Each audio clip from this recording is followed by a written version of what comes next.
Innovating Education Learning World in association with WISE, an initiative of Qatar Foundation. Violence in schools is a fact of life for many people around the world. Harassment, intimidation, cyberbullying, threats, assaults, they all have a negative impact on educational outcomes. We look at what lies behind violence in schools and what can be done to stamp it out, here on Learning World. Communication technologies are part of everyday life for many school children, but they can be abused, sending threatening messages and text messages calculated to frighten and humiliate, posting abuse and secretly taped videos on YouTube. This type of bullying has already driven some young people to suicide. We go to Canada to look at ways of combating the problem. In a swirl of snowflakes, the family and friends of the late Amanda Todd gather to celebrate her life. In a video posted on YouTube prior to her recent suicide, 15-year-old Amanda told her story of despair and the bullying she faced at school and online. Viewed over 25 million times since her death, the attention to Amanda's story has helped focus the world on the issue of online bullying. I have lost my daughter, a bright, strong, unique young woman, and here is the but. Although she is gone from our physical world, she has left behind a larger-than-life message that has sparked the world and has made it open its eyes, its ears, and its hearts. New research into the phenomenon of online harassment, known as cyberbullying, is beginning to reveal its dangers.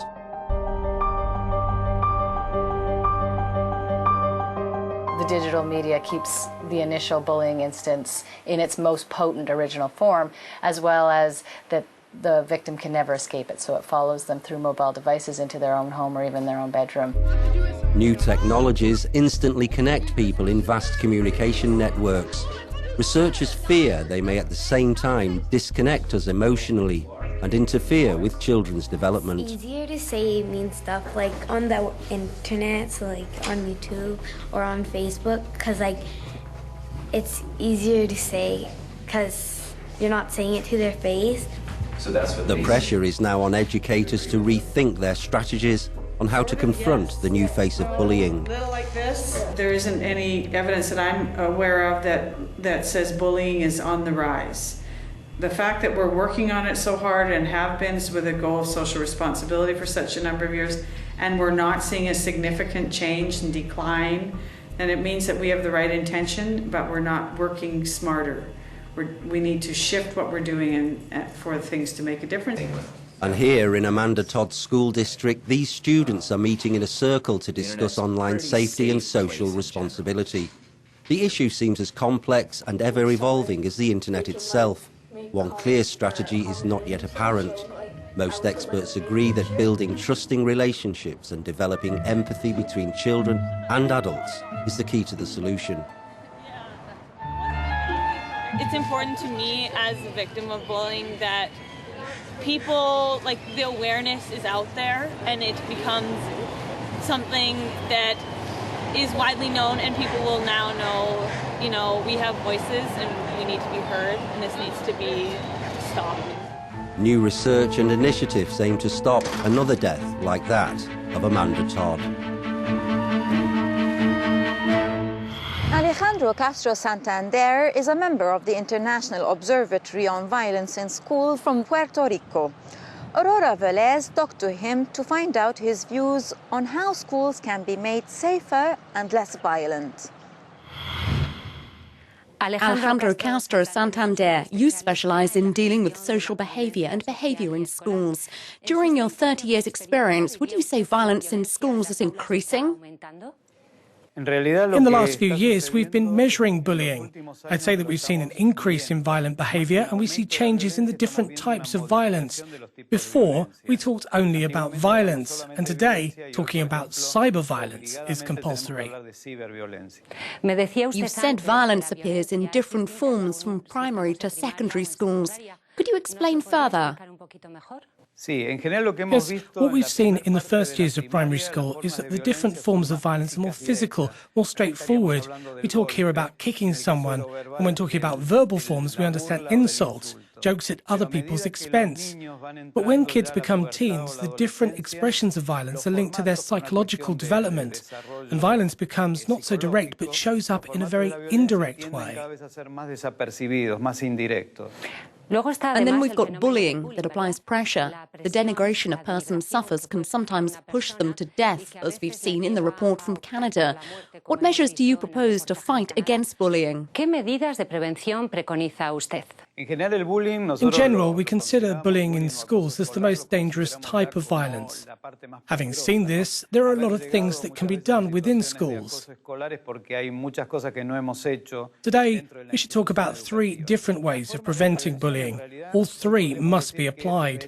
First, universal prevention, taught to all pupils. We're talking there about an emotional, a social education. Second, a secondary prevention for those pupils at risk. And third, prevention measures addressed to victims and bullies.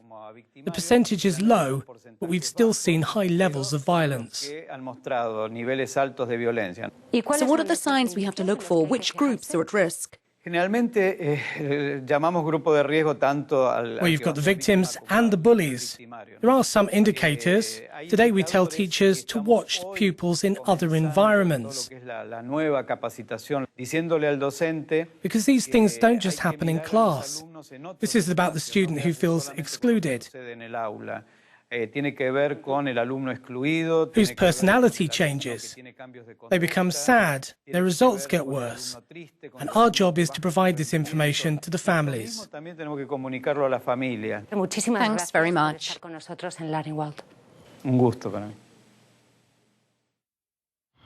So, rethinking educational approaches can help. And another suggestion comes from our social media fans who suggest school clubs and activities. We talked to teachers in France who have experienced violence in schools to see what they think. Chantal Viroulou always believed in her profession, but things began to change. It began with small insults. Then on December the 11th, things got out of control. A dangerous device was left in her classroom, a bottle filled with acid. Chantal was not hurt, but teachers are vulnerable. Extreme violence is rare, and it must be stopped in time. What could have happened if the student hadn't told me? I'd have picked up the bottle. I would have bent down to pick it up to show it to the class. But leaning over it, it could have exploded in my face. Or by showing it to the class, it could have blown up in my hands. I say, how could we let these children go so far? Where are the barriers? Unanswered questions, a scenario of abandonment, a story Eric de Barbier is familiar with. His speciality is violence in schools, and he's interviewed hundreds of teachers and pupils.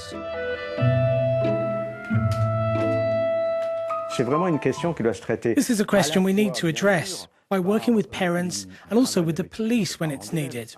Why not? We must also work internally on the culture within the school and bring about the necessary changes within that establishment. That is the key. At the college Albert Samin in Roubaix in northern France, the key appears to have been found. The college has not always had the best of reputations. A lack of respect was shown on a daily basis, and often by the same students. It led to a rupture within the school. These things happen because often students don't understand why they're at school. Most of our work is spent on the educational relationship between the student and teacher, which then changes the relationship with learning and the school. They reposition themselves. Les enseignements pour justement modifier son rapport au savoir et à l'école et le faire se repositionner. The teachers opted for innovation. Gone are the traditional classes. They now work with computers and interactive courses. Individual interviews identify students who are falling behind. We gather around drawings, cards and keywords, and we see another side of the student. They're capable of anything.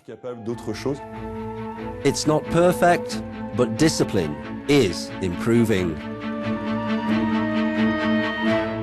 Well, that's it from the Learning World team for this week. We look forward to reading your thoughts about violence in schools.